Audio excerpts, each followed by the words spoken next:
Hello everybody and welcome to the Moon Boy Podcast. My name is Donovan Jolly and I'm here with my friend Dallin Anderson at High Altitude Investing. This is a podcast that we put on every single week. We upload every Sunday and you guys can count on amazing content that we can really just connect with our audience back and forth, explain some things that don't get talked about as much between our normal videos, and then just help mentor everybody else through the way of being profitable inside of these markets. Make sure that you guys subscribe below every week, like I said, and then Dallin also uploads 5 days a week along with my channel. You guys will be able to find links in the description of this video, so make sure that you guys go subscribe to him, make sure that you guys subscribe to us. But really exciting things are happening inside the market. I could not be more thrilled with everything. Bitcoin's just ripping. It makes me extremely excited. I mean, how are you taking all of this in with recently, with over the last week or two? Well, it feels good to be making a bunch of money again, I'll tell you that. Yeah. Especially since the bear market is one of those teaching experiences that is long and you're just Very like, long. I know this is gonna moon, I know this is gonna moon, I know this is gonna moon, and then starts mooning, bro, and it really feels so good to have the payoff for that patience. And one thing before we get super into the market aspect, our podcast is on Stitcher now. You can download on your phone. You can be listening while you're driving around uptown, while you're at work, doing whatever you're doing, and you can learn how to make money everywhere. It's also pending on Apple and Google Podcast.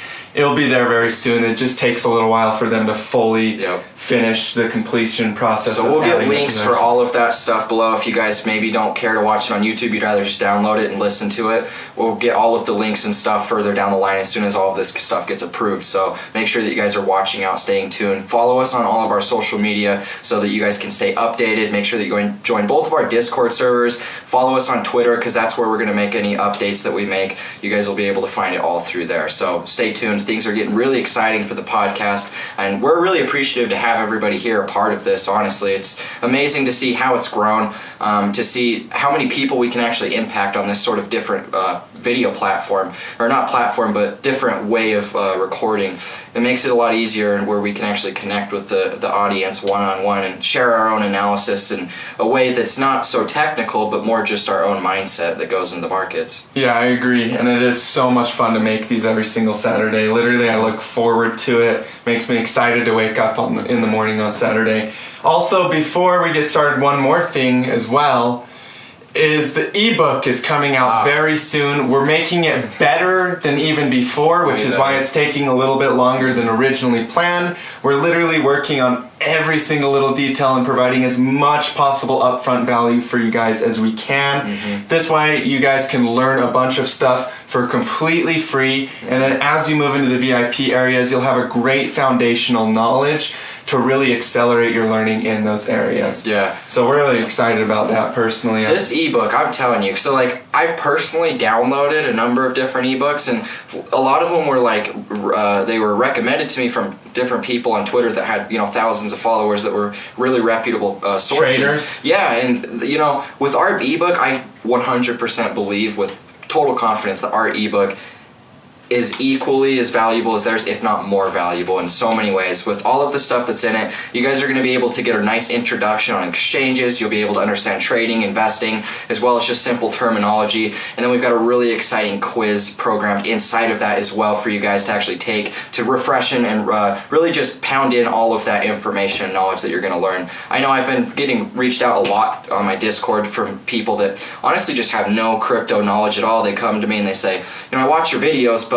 I don't really understand what you're talking about. It's hard for me to follow along. I can see like there's an opportunity, but with this ebook, I think this is going to be the perfect source that we can just give it to them for free, and then they'll be able to go through and actually get a ton of information, because I mean there's over 40 or 50 different pages in it, and so it's really packed full of a lot of exciting info. So I'm excited for you guys to actually get on with that, and then, you know, give us information on, you know, feedback on how it actually has helped you, because I know for me personally, if we would have had a resource like this to go off of when we got in, would have made everything so much easier, and that's just the truth. Yep, so I'm really excited about it. Tons of people have been asking about it, so I figured we'd do a little update on that so you guys know how everything is coming. As far as the markets go, honestly, we've been telling everybody that the markets were going to go up for quite some time now, And so to see Bitcoin pass over $10,000 for a moment the other day was really rewarding. And this is just the beginning. We've talked about that in the last podcast as well.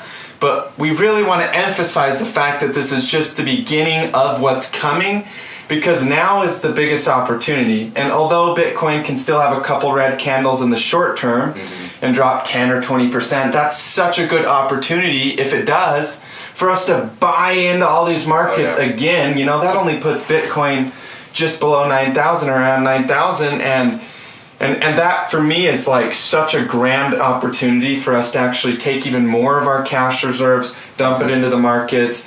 And if you guys are watching this and maybe you have stimulus checks coming in, and there might even be another stimulus check getting approved. I'm pretty sure that they have a secondary stimulus under. I thought that already got approved. It already got approved? I'm not sure exactly on the details of that, but as you guys are getting these checks, putting them into crypto, although this is never financial advice, is something that I personally see a lot of value in. And honestly, the way everything is setting up, banks can now, you were just telling me last night, instead of being able to loan out 90% of what there is deposited, banks can now loan out 100% of what's deposited. Plus, inflation is happening at a rate that's never been before seen in history. And then also now we get stimulus checks, or basically, it's real value, but it's still money out of thin air in a big way. And all of this is just lining up for us to have the biggest bull market in history inside of the cryptocurrency markets.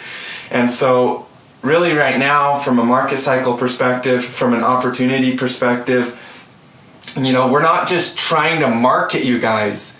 Like, we really see scarcity in this. Like, there's an abundance coming, but we really see a short amount of time to get in. This isn't just a marketing tactic. This is actually what we're seeing in the markets, which is why it's so easy for us to inspire you guys to get in, because it's real. This isn't just words that we're using to create a perceived value in something. This is the real value we're seeing. Yeah, and everything that we're seeing in the world, what's happening with Bitcoin and the halving is basically the exact opposite of what's happening with the Federal Reserve just printing money. And it's really amazing that both of these are just kind of intersecting at the exact same time, which is the reason why I've been telling everybody, and we both have, why this is going to be such a bigger bull run than anybody's expecting. It's because there's so many more catalysts for price expansion this time around than ever before. And that's the thing with right now, everybody, because of this correction, we went from 3.2K to 14K, and then from 14K we had a 72% correction with a multiple 30% drops and swings on the upside the whole way. So it was really choppy. And what I've seen, honestly, is just the fact that a lot of new people that haven't been around crypto, that weren't expecting the volatility, or maybe had been around, but this was just more volatile in general, they're getting really chopped up with this recent crash.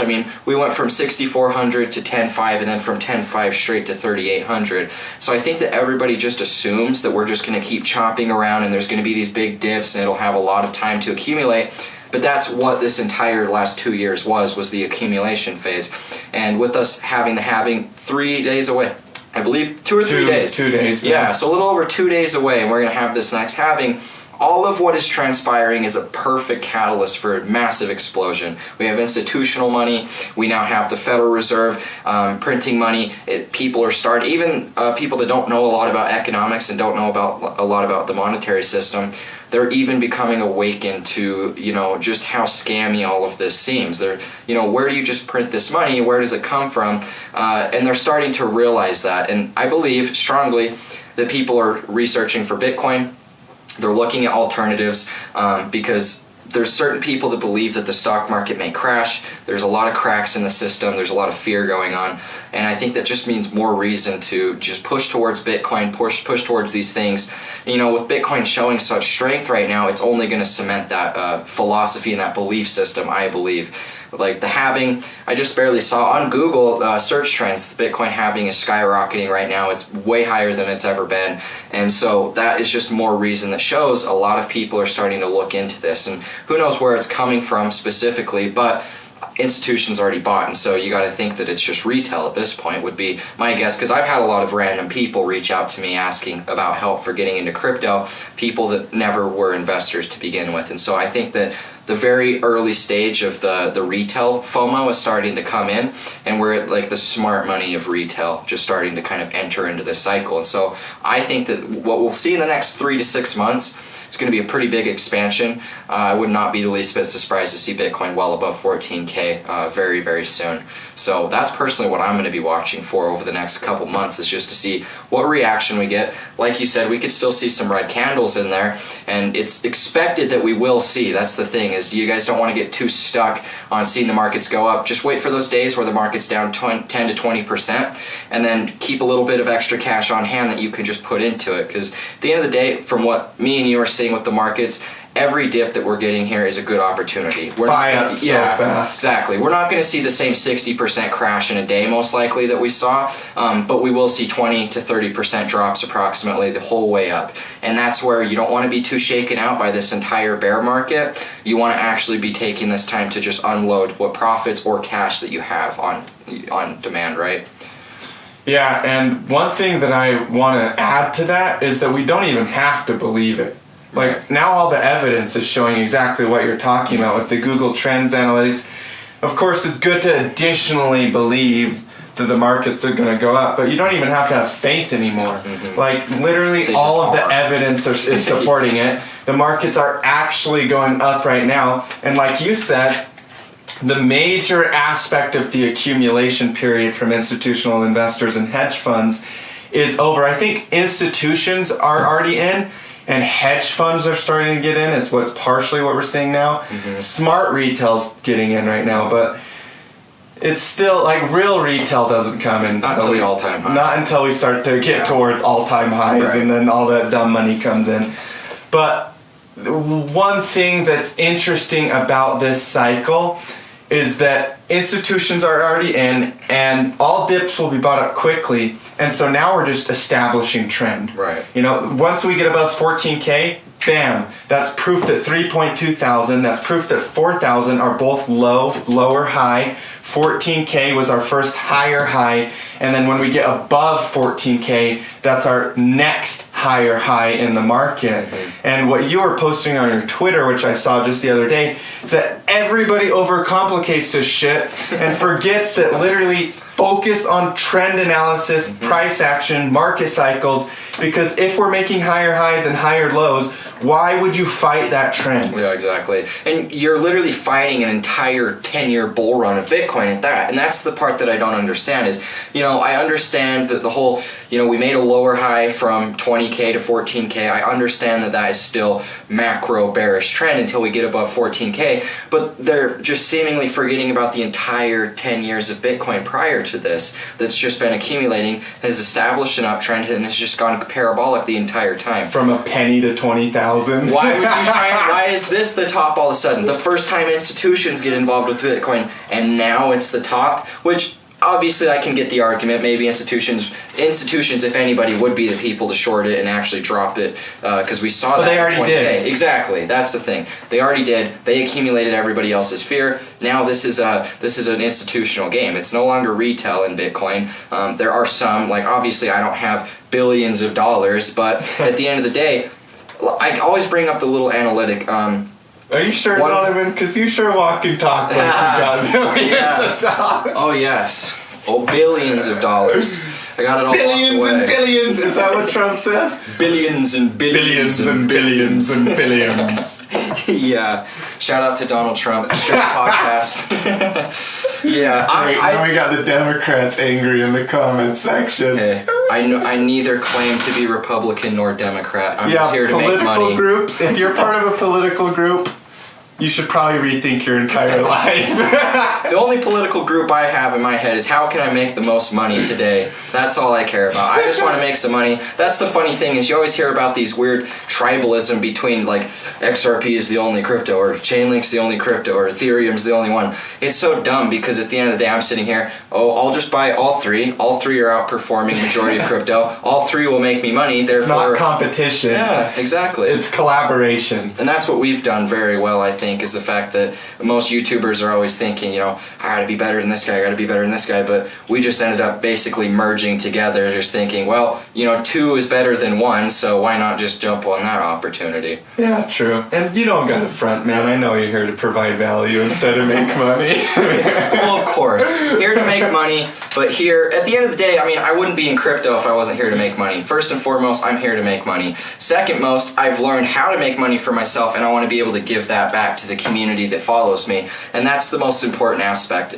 At this point, when I first got into crypto, it was to make money. Now I'm to the point where I have money, and I would rather see other people make that, because it makes me feel way more happy and just thankful for life in general when I have people that I can see, you know, thanking me that they followed a signal and they made a bunch of money and they were able to, you know, buy a car. They were able to just, you know, have more money than they had before. And, you know, to see that sort of reaction in people is a really good feeling. And to see that we're still so early on in this cycle, that's the most exciting part. So what are you saying to me, that maybe your original motivation was purely to make your own money and get out of maybe a state of survival, right? And then now as you've expanded yourself, you want to give back and provide that same thing to everybody else and get others out of that survival state. Exactly. And I mean, if you guys look on my Twitter, literally my bio on Twitter says, cryptocurrency analyst dedicated to teaching other people how to obtain financial freedom and independence, and that's my goal here. That's what I've always wanted to do ever since that was my goal when I started the channel. I knew that, you know, I was going to have a lot of good opportunity through the channel. I was going to be able to meet amazing people, and then through that I was going to be able to make good connections that was just going to further my business. But my businesses aren't so much like my YouTube channel. It's other ideas that I have that I haven't even got to at this point. And so at this point right now, I've gotten my investments.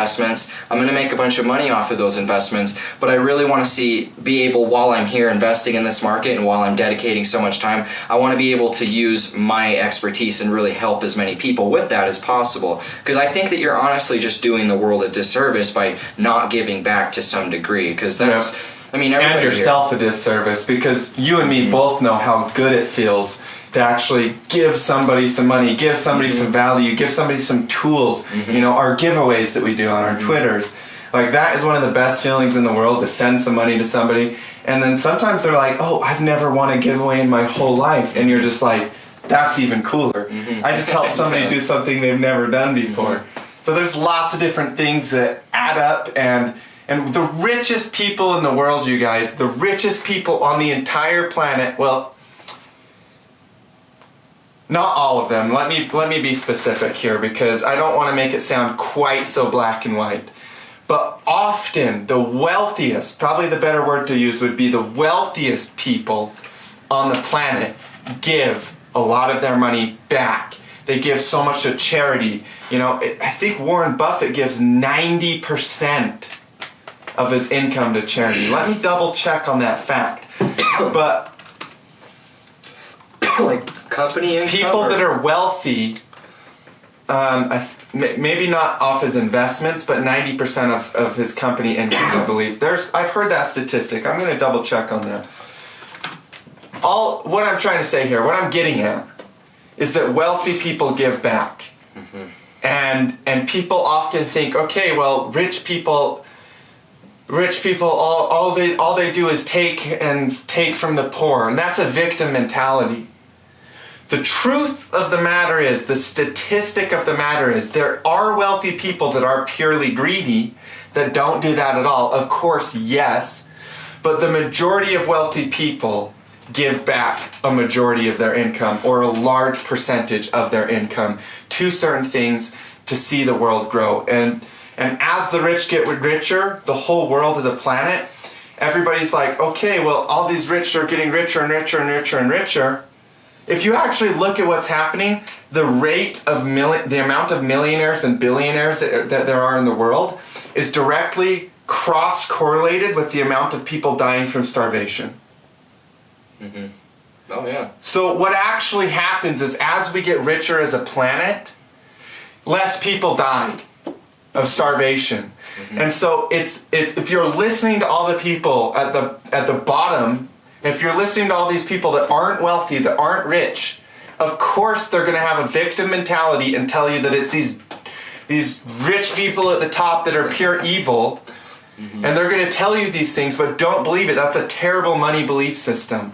Because if you're wealthy, the wealthy give back to their communities and they provide value for their communities.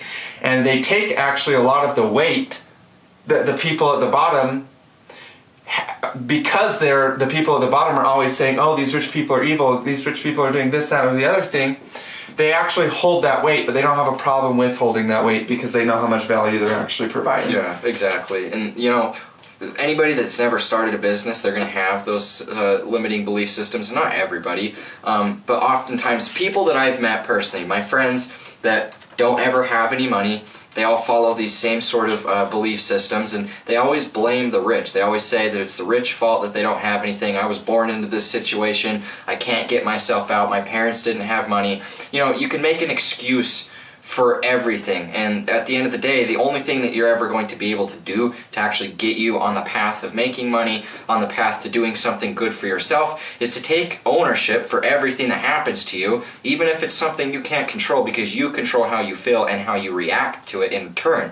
And so, yeah, maybe that there's some rich guy, and because of what some rich guy did, you lost your job, or something negative happened to you. But you got to understand that instead of looking at as, this rich guy, he bought my company out, now I'm out of a job. Look at that as, hey, this sucks, it's a short-term setback, but this is an opportunity for me to jump into something else. Reframe. Exactly. It's all just your perspective on life. And that's, you know, the older that I get, the more money that I make, the more people that I meet that are successful, the more that these same people share these exact same characteristics. They're no longer blaming people. They're giving back with what they can. They're doing good things to other people. They're giving away knowledge. And I honestly think that that's just the most important aspect. If you can have a good friendship where you're just constantly sharing knowledge back and forth off of each other, genuinely want to see each other succeed, you know, those are the best friends to have, because, you know, you start making a bunch of money and like maybe your friend isn't, at that point, the fact that you still have gratitude and you're still very like happy for that person and you see them succeeding and it makes you happy, that shows such a deep aspect of yourself, and it shows how strong of a person you actually are. And so it's a really good way to kind of gauge within yourself, self-reflect on a couple things, see kind of how you react. I mean, if one of your best friends, for example, made a bunch of money and you didn't make anything, how would that make you feel? If that makes you feel negative, there's obviously things that you got to kind of work in with yourself. But for me, I mean, back in 2017, I didn't have a YouTube channel, I didn't have a business, I had a little bit of money in crypto and I was able to make good profits, but I watched you know, your channel blew up, all of your stuff was doing good, and that entire time I didn't feel angry about any of it. There was certain points where I was like, dang man, I wish I was making that money, but that's just life in general. And at the end of the day, you know, I never got that anger, I never got resentment towards you in any sort of way.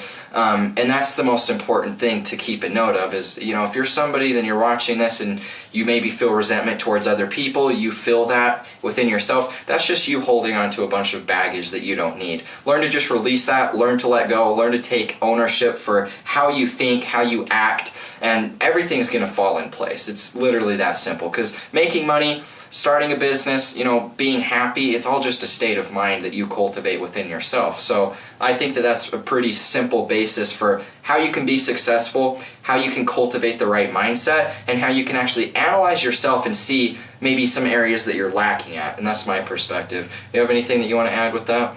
Yeah, I do. And one thing we were talking about last night was that not only is it your job as a friend that is seeing somebody else that you're close to make a lot of money to harbor emotions of gratitude and inspiration towards them. But if you're that person that's making a lot of money and somebody you know isn't harboring those emotions towards you about it, it's also your job not to hold resentment towards that person, because it's a state of mind, and you want to forgive them for not seeing their own state, and to hold resentment towards them or to become angry towards them, or like what you said, sometimes Or what I was talking about last night, how sometimes like in rap music you'll hear people, it's like, oh, I lost all my friends counting bands in a Bentley coupe. Like you'll hear like these phrases that is basically drilling into your head that if you're going to make money, then you'll have to lose your family members, that you'll have to lose your friends, that they're all going to look at you differently. Mm-hmm. And what's important to remember is that money is a way of providing value for your community. Mm-hmm. And so to provide for your community, and the world is our community now, means that harboring any resentment towards anybody else just because they may harbor some towards you only puts you on the same plane as them anyways, and doesn't do you or him any good. Yeah. And it doesn't give them space to be inspired by you in the future. Mm-hmm. Yeah, 100%. And that's just like the opposing perspective on it. Is it's like not only do you have to take an ownership for your own emotions and you can't blame other people, but when other people blame you for different things that you it's not your fault or you can't control, you also can't hold that exact same resentment. And that's a really amazing thing, because it just shows why it's so important to just completely let go, because there's so many things that you can't change. The world, the universe is always in constant motion, and that's just the way life is. And so you got to understand, and you got to be able to adapt to all of those changes. You got to understand that yes, life is always changing, but myself, I control how I feel, and I am the constant that never really changes that much.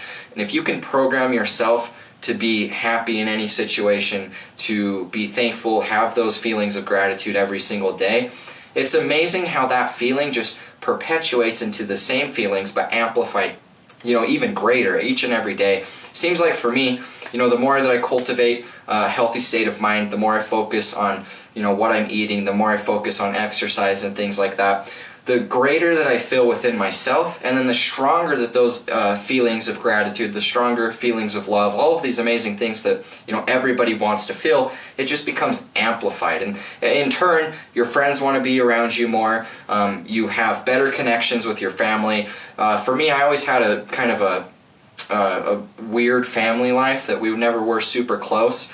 But the more that I cultivate my own self-love and appreciation, the more that I get that connection with my family that I always search for. And so, the more that I learn, it's all just something that you create within yourself. And then the more that you focus on that, everything in your entire outward reality is just better for that. And we've looked into this stuff a lot because we obviously meditate a lot. You know a lot about this type of stuff because we've been talking about this a lot for the last couple weeks, specifically, and really the last couple years.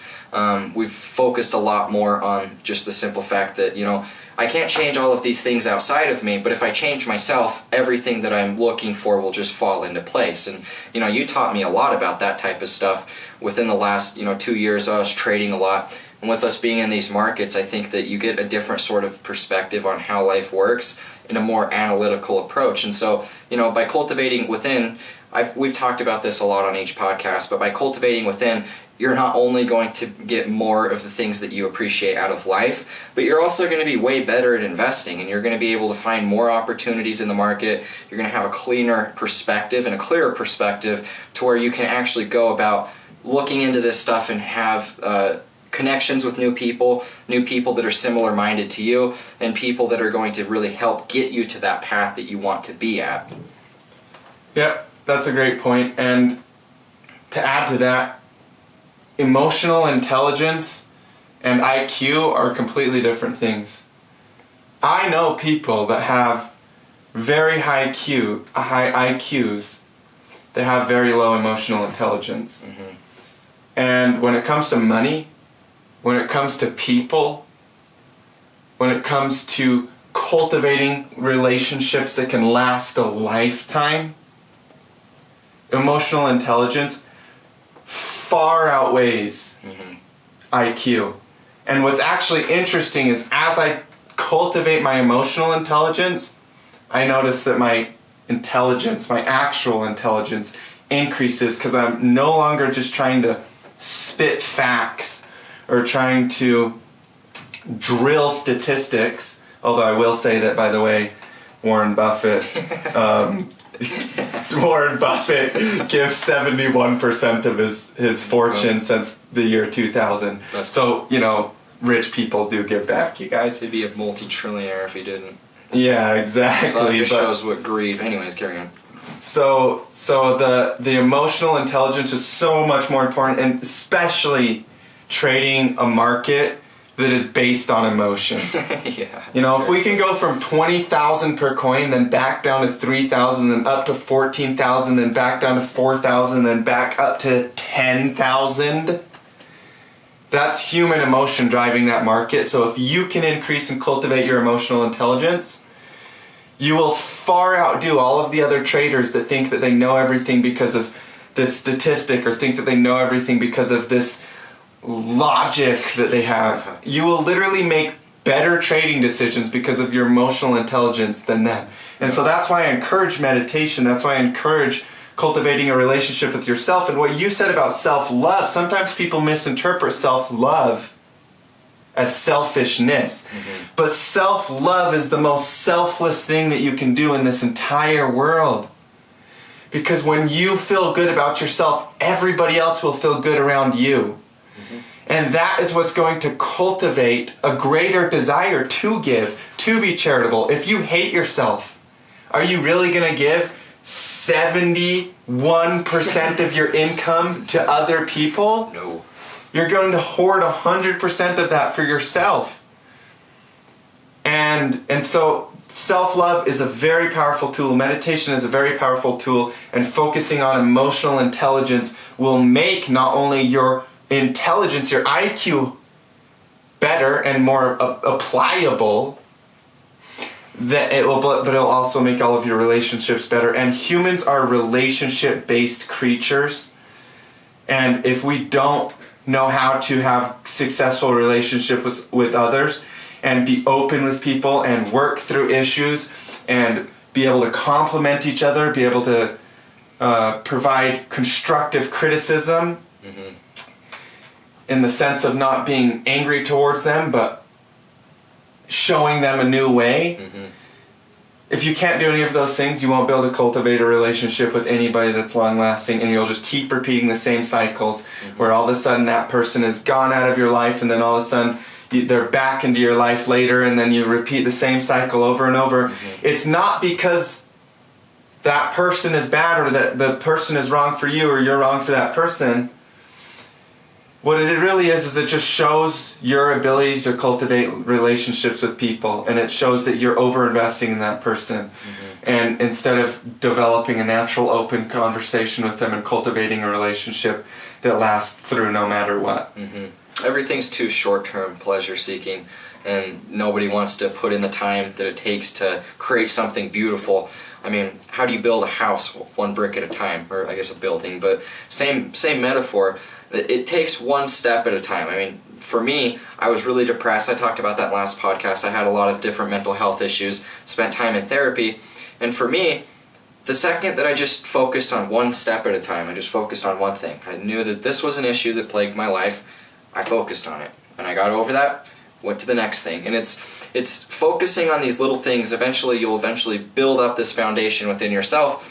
And I like how you touched up on the emotional intelligence and IQ, because it's interesting. So for me personally, you were homeschooled, but I was raised in the public school system. And in the public school system, IQ and that type of analytic is very, very important to the entire foundation of just mainstream school system in America. Almost worship. Yeah, it is, 100%. And that's the issue, is the fact that, I dropped out of high school to follow crypto, and in doing so, I cultivated my emotional intelligence. That's what I focused on. I realized that I had traumas that I needed to fix. I had bad habits that I needed to fix. I had anger problems. I had different sorts of things that plagued my life. And then I started fixing those. And I learned that from fixing those and fixing myself inward first, I found an opportunity in crypto. I knew that this was a good opportunity, and I started learning trading. And now it's to the point where, I have all of those things, and meanwhile, I look at my friends that I went to high school with, they still don't have their degrees, they have a ton of debt, they still don't know what they're doing with life, and, they're still living, they're living on campus, their parents still have to pay for all of their rent and stuff, they still have to, do all of this stuff for them, and just shows how much that's detrimental when we try and look at things as, oh, well, if I calculate this in my head and it comes out to this answer, oh, wow, I'm so smart because I can get this many right and I can solve all of these complex things in my head. Meanwhile, you're stuck in your head while I'm stuck within myself, and it's the energy that I can permeate. The person that's very smart analytically, they'll have a solid job. They'll be able to fulfill a really good task for somebody, and they'll make that person a lot of money. For me, I can cultivate this feeling within myself, and I can rally an entire group of people to get behind my idea. And not only is it my idea, but my idea is not only going to benefit me, but it's going to benefit everybody there that's a part of that. And that's what I think is amazing, is the fact that, you choose to change that perspective. You focus less on the analytics, focus less on what everybody else is doing. Focus on yourself first and foremost. Because when you do that, the world, God, the universe, whatever you want to call it, will do everything to give you exactly what you need. All you have to do is meet them halfway and just cultivate that within yourself. And the cool part about it is when you focus on emotional intelligence first, all of a sudden you find balance between the emotional and the analytical intelligence. Mm-hmm. And you find balance that, oh wow, it's not even that these things are bad, it's just that they're bad when they're worshipped or put at the top of your priorities. When you focus on the emotional intelligence, all of a sudden you care about like morals, and you care about like things that are so much deeper than just like this statistic says this thing. And although those tools are very useful, it is a tool at the end of the day, and it's not the ultimate. And the ultimate is a balance between the two, obviously, not one without the other or the other without the one. But for me, I put emotional intelligence above the other form of intelligence, because that, like what you said, that allows me to be a leader. And the more leaders we can create in this world, leaders want to create other leaders. The more leaders that we can create in this world, the easier all the other leaders' job is. Mm-hmm. And it's so simple, because all of a sudden your job becomes 1,000% easier when you don't have to forcefully lead everything that you're doing, but when you're literally creating so many leaders that they just carry the show from there for you, and you're just there to help with the big stuff that they can't quite see. Mm-hmm. And to have that abundance mindset of creating leaders comes from a state of emotional intelligence, because you're going to have people come to you and they're going to be like literally in tears some days, and they're going to be like completely worried about where their life is going or what they're doing, and they're going to come to you asking you, what should I do? And you don't even tell them what to do. That's the cool part, but you can give insight and help them realize what they truly want to do for themselves. Mm-hmm. And then when they realize it for themselves, all of a sudden they know what their true heart's desire is, and they start doing that. Mm-hmm. Instead, you don't even have to be like, well, this is what you should do. That's not the right way of going about it. If you just almost remind the person of their true self, so they remember what they really desire, all of a sudden they just start doing it because they want to, and that's who they are. Yeah. And if you tell them what to do, all of a sudden they're going to be like turned off from that. Turned off, and they won't even want to listen to you anymore. Yeah, exactly. And that's a really, really cool point, because it really just shows how you can connect with people. And it's not, one of the things that parents it reminds me of parenting. So with parenting, the parents are always, you have to do this, you have to do that. And the kid, it automatically just makes them not want to do that a lot of the time. Not always, but some people. 90%. Yeah, I know for me personally, I hated when somebody would tell me something like that. It's the tone in which they'd say it. Go do this now. It's the last thing I want to do right now. And it's the same way when you're talking to people. If somebody comes to you, they're in a low state and they're looking for guidance, you don't say, this is what you need to do, you have to do this, otherwise, you have to be like, well, your situation is different, but I can relate to you in this way. This is what I went through, and this is how I, figured it out for myself. And then, they'll explain their situation, and then you can say, okay, well, this is what's different, this is what's similar. Here's what you're good at, go about doing it this way. Or ask questions that directly have something to do. That's the most exactly important. What I was going to say, is ask questions. Because if you ask questions, they're going to think about it within themselves, and then they're going to, whatever they say back to you, they'll start to figure it out, they'll make the connection within. And then at that point, it's not even more of you explaining what to do, it's literally just asking the right questions. Yeah, exactly. And everybody in their heart knows what they should do. That's the funny thing. It's not like everybody's always like, oh, well, I need a mentor or I need a leader. And leaders and mentors in your life are amazing to have. But a real leader should teach you how to lead yourself. And so everybody always knows deep down what they should do. If they really think about it, they know exactly what they should do. They might not feel like it, or they might not initially think like they know, but if you ask the right questions, they'll remember. And when they remember that side of themselves, they're just going to naturally gravitate to what's right for them, and it takes almost no effort on your part. You're just reminding them of their true self.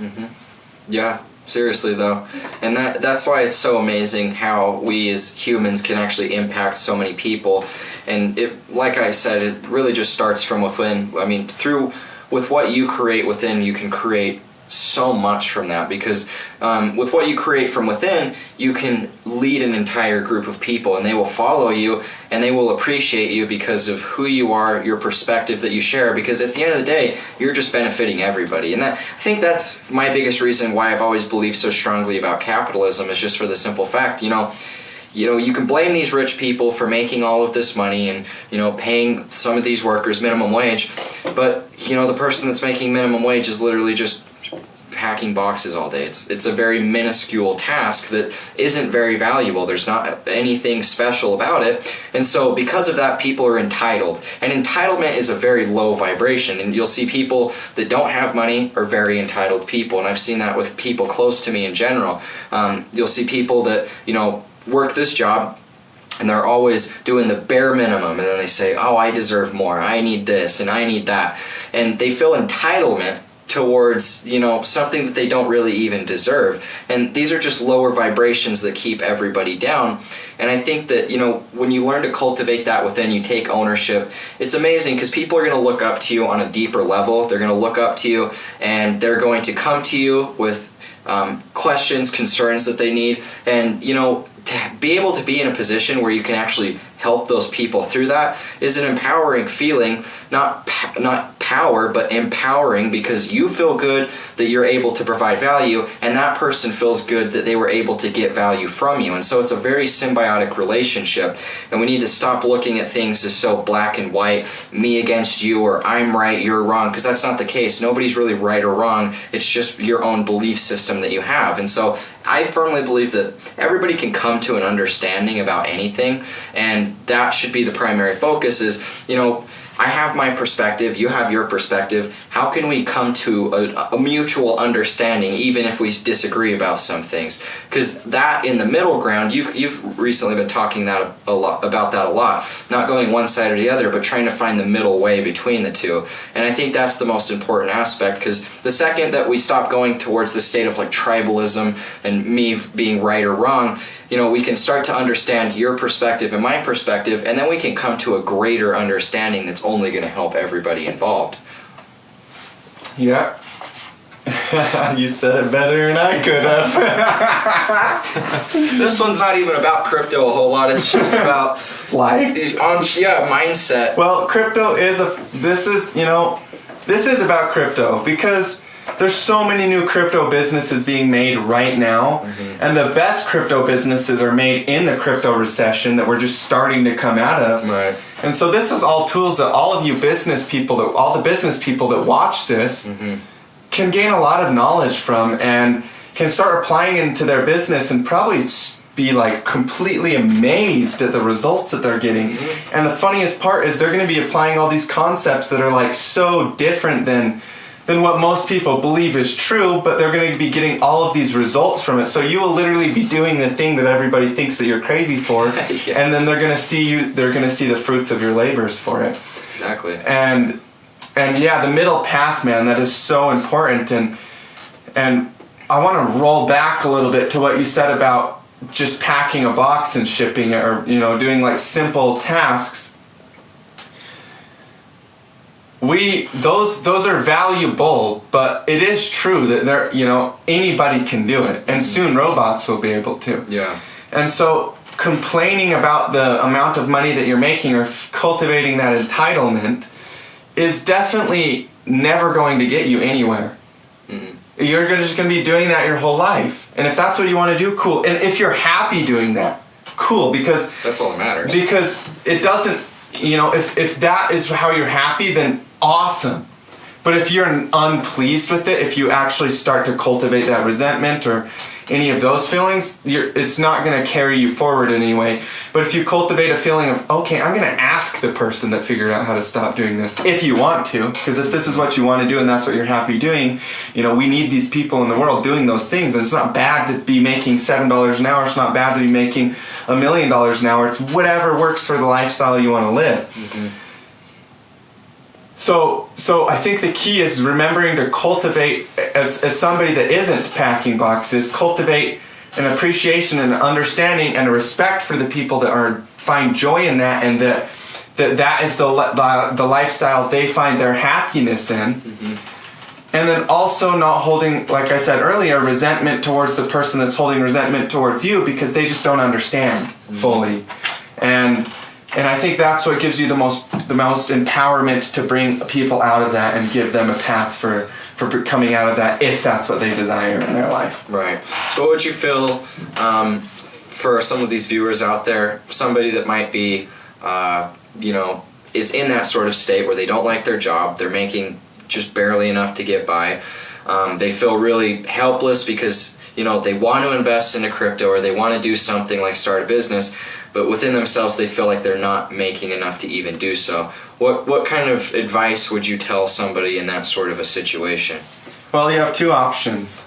Take a leap of faith, or let life make you take a leap of faith. True. I did the second well, I was kind of taking leaps of faith before that as well. But I mean, I lost my job. I bought Bitcoin before I lost my job, but the second option kind of happened. It was probably equal between the two. I was taking leaps of faith. I had already made my channel before I even lost my job. But it was definitely like a combination of the two, honestly. Mm-hmm. But so take a leap of faith, Even if that leap of faith is investing half of your paycheck and it doesn't even mean leaving your job. Mm-hmm. But if you have a desire to create the business that you want to create, and you don't even have to leave your job to create it, you can be making YouTube videos like you did last year it was last year that you were working a little bit, right? Like last year, 2019? 2018 I started. No, I mean 2019 you were working a job and working on your YouTube channel, right? Yeah, 2019 oil field work. So it doesn't even matter, you guys. It really doesn't matter. If you have a job, there's time in your day. Like, I guarantee there's time in your day. You might not feel like there is. There is. Mm-hmm. Like, wake up 2 hours earlier. Go to bed 2 hours later. Like, make a spot in your time where there's time in your day. And I guarantee most of the time you might just be watching TV. Or you might just be sitting on YouTube for 6 hours. And then that same time you're like, oh, well, I don't have time to make a business. Don't be that guy. Mm-hmm.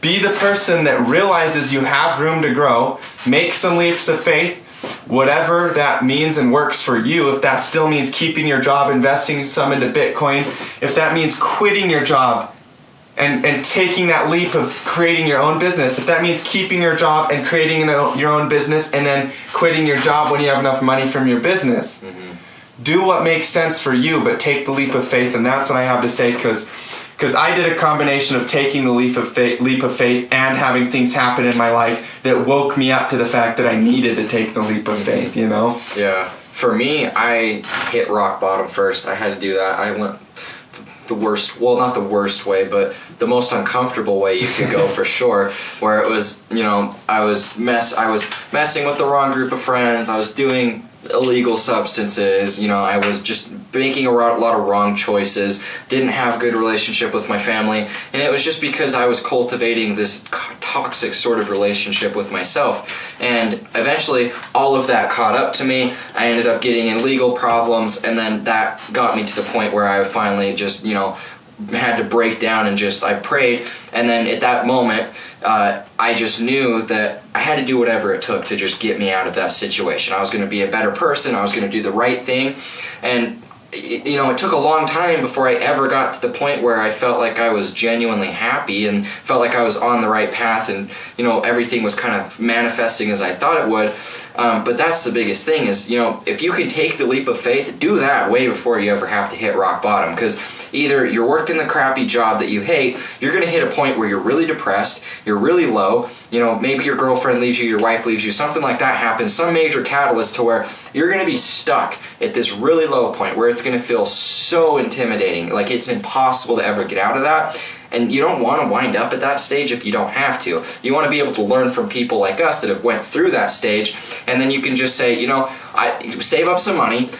Anybody can save money. We spend money on coffee. $5, a week on coffee or whatever you guys spend on that. Some of you, it's daily. And yeah, $12 a day on coffee. Yeah, seriously though. Legit or more. Yeah, it's expensive, and that's the way. You just have to micromanage all of these things.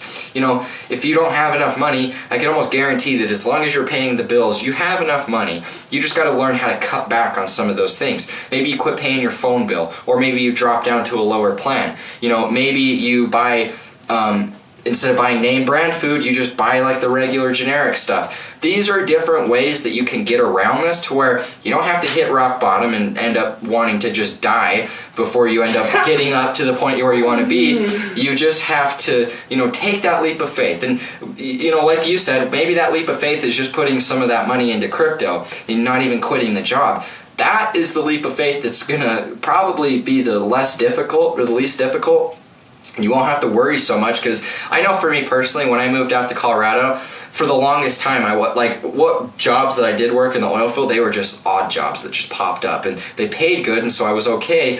But almost the entire time I was out there, it was me with less than 200 subscribers on YouTube trying to sell my business and trying to make money through that. And I had rent coming up. I lived in an expensive area. I had a girlfriend I had to take care of. I had her dog I had to take care of. I had all of these different things. And that is one of the most amazing things is, even if you're somebody that's at that rock bottom right now, understand that it's the people at the rock bottom that are going to bounce up the hardest. Look at Bitcoin from $3,800. Look how fast that bounced up. The sharper the decline, the stronger the upside is going to be. And, charts are human emotion. Your life is human emotion because you're a human. And so you might be in rock bottom, but you got to look at that as capitulation. And you don't want to sell yourself short. You want to be there bouncing up on the upside. And for me personally, being in those low states is where I was able to gain the most, because, when I don't know how I'm going to make money for rent, or I know the only way I can make money for rent and make money to eat food is to make sales through my business, for the longest time, all I was doing was just calling random people I know. I'd message them on Facebook. Hey, what's your number? Or, hey, let me talk to you about something. I got this cool idea. That's all I did every single day, was just trying to find ways to make money. And it was so stressful to be in those times, not knowing how you're going to make it by. But it was in those times that I'm so thankful that I had to go through them, because now when I have success, now when I'm in a good state within myself, I already know I have all of these skills that I learned in those dark times. And that's where you're going to cultivate your foundation, because the foundation has to start from step one. And step one might be rock bottom. Step one might be just you working a job that you don't like. It's different for everybody. But once you can analyze those things, it's really going to allow you to take that next step into what you ultimately want and want to create for yourself. Yeah, I agree. And if you're a man watching this, one of the biggest things that can happen for a man and the psychology of a man is to think that, one day my girlfriend is going to stop acting like this way. Yeah. Or one day when I have enough money in the bank, I'm going to stop feeling like this. Or one day, and you just keep projecting into the future, this will change with the time, I just let it go, and what you should do instead is learn how to appreciate the way things are, because that's how they will change. Mm-hmm. But if you keep pushing it into the future and projecting it into the future, and women can do this too, I'm sure. But what I've noticed in myself is that if I do meditation, if I become present to the moment and learn how to work with where I'm at, learn how to appreciate the way my girlfriend is behaving, Learn how to appreciate the way, because she's not even trying to, she's just testing you and giving you signals that are actually going to provide you a ton of value and information about yourself if you have the openness to receive it, instead of being closed off or building resentment towards her for being in her own divine nature. And whether it's your girlfriend, whether it's your wife, whether it's your finances, be present to the moment and learn how to appreciate the way things are. And that's how you'll learn how to navigate through these times. And then you won't have to hit rock bottom so hard. Each time that you get in a low point in your life, not only will you be familiar with that type of energy, but you'll know how to navigate out of it faster and better and come back stronger, and you won't have as big dips either. They'll be a lot more workable, or at least your psychology will be different. So even if your finances and things are in a big dip, your psychology about the situation will be so different that you'll be able to navigate out of it so much easier. Actually, I don't know why, but whatever you said just reminded me of that time. Well, it reminds me of being thankful and grateful for what you have in the moment, always, even if you are broke right now. Believe and tell yourself that you're rich. And, being rich is not how much money you have. It's not how big your house is, not how fast your car is. None of that. It's the feeling you cultivate within. But it reminded me of, tell that story of, it was back when you were living in the shack, and I remember I checked my Snapchat one day, and this guy, he had I remember you were supposed to be paying your car insurance, and you hadn't paid it for a long time because you didn't have any money, and then you made some money, and then I remember seeing on your Snapchat you burning $100 bill, and I want you to tell that story because it really resonates with kind of what we're talking about, how, even in the times where you had nothing, you understood that money was just an object and it wasn't ever going to buy your happiness because it was what you were doing in the moment that mattered. So by lighting that up was by you basically saying, money doesn't mean anything to me. First of all, I want to premise by saying it was a fake $100 bill because... Oh, wow. I didn't even know that. I've been bamboozled this whole time. I can't believe that. That's how I felt about money. It's illegal to burn real money, guys. Man, I'm bamboozled. And I was trolling my Snapchat, definitely hardcore. You trolled me? What the crap? Man. But that was my mindset either way, whether it was real or not, it was symbolic. Yeah, trustless system, guys. You can't trust anybody. I mean, even if you do a little bit of research onto different religions that still practice sacrifice, they don't actually sacrifice real... A lot of religions that still practice sacrifice don't actually sacrifice real animals or any of those things. But they have a symbolic thing that they sacrifice, like a fake version of it. So that really what I was doing on my Snapchat was first of all trolling everybody, including Donovan. And then second of all, I was symbolically showing that money is a tool and that it shouldn't be worshipped. And the funniest part was how many people messaged me afterwards and were like, "Wow, Dallin, why didn't you give that to me?" They were so angry. And it was just fun to see how people felt about money, and the difference in how the average person feels versus how I felt about it. And so, yeah, that was a fake $100 bill, Donovan. This is why we need trustless systems. We got fake money and then fake friends. Wow. No, I honestly can't believe that. I'm a little bit taken back. Because this whole time I thought that was real. I've told people that story, and it's not even real. Well, the truth comes out someday, so it's out now. Well, I guess I can forgive you this one time.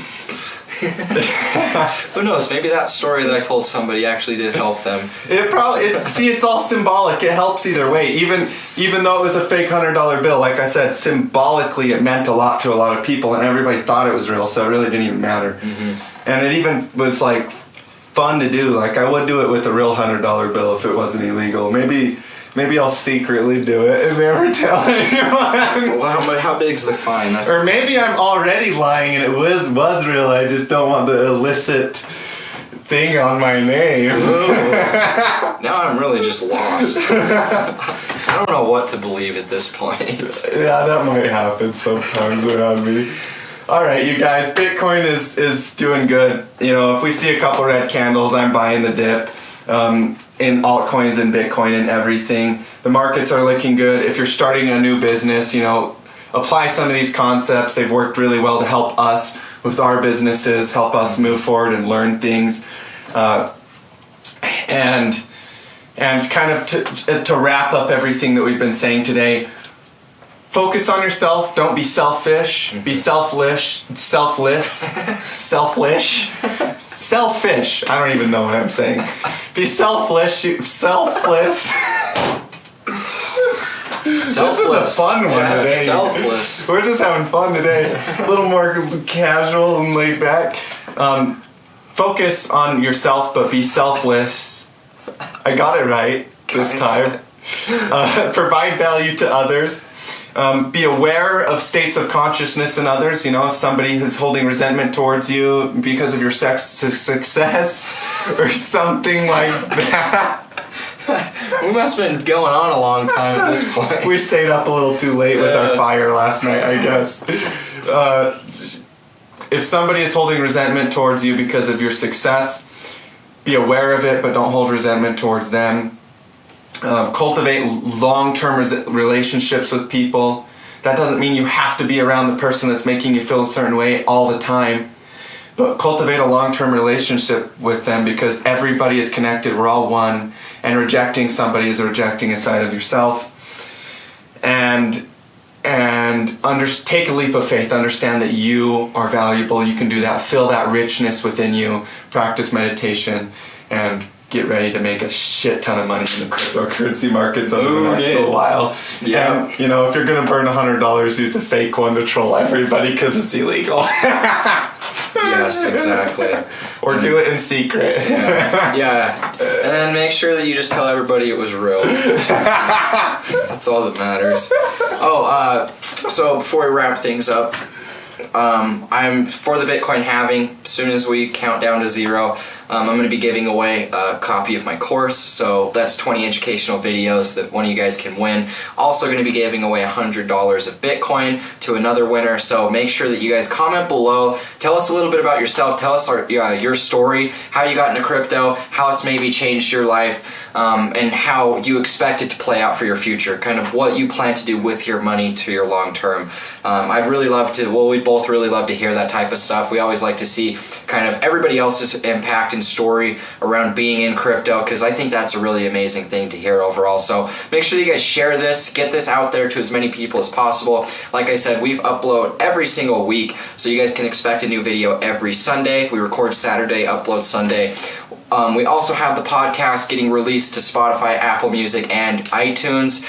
It's already on Stitcher, I think, is the other one. Yeah. So we're getting it out there to as many people. It's already approved. We just have to get it posted, and then, you know, we'll be starting to post the link. So if you're somebody that wants to just download it, wants to just listen to the audio, we will have all of that so that you guys will actually be able to get that. So just make sure that you guys share this out there, get it out to as many people possible.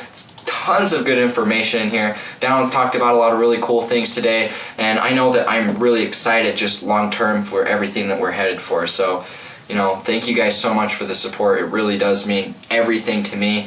I'm thankful every single day to make these podcasts, and it's just a lot of fun to do. So yeah, these conversations are things that we do all the time together, and we cultivate that gratitude through these conversations, and so it even brings us more gratitude and to share these conversations with you guys as well. Yep. So make sure that you guys subscribe to both of our channels. Links in the description for both of our Discords. He's got his course, I have my course. Make sure that you guys check that out if you want to actually learn and become more profitable within your own trading plan. Tons of awesome information. But yeah, guys, this is the podcast we had for you. We'll see you guys next week. And with all that being said, we'll see you in the next video. As always, stay profitable. Peace out.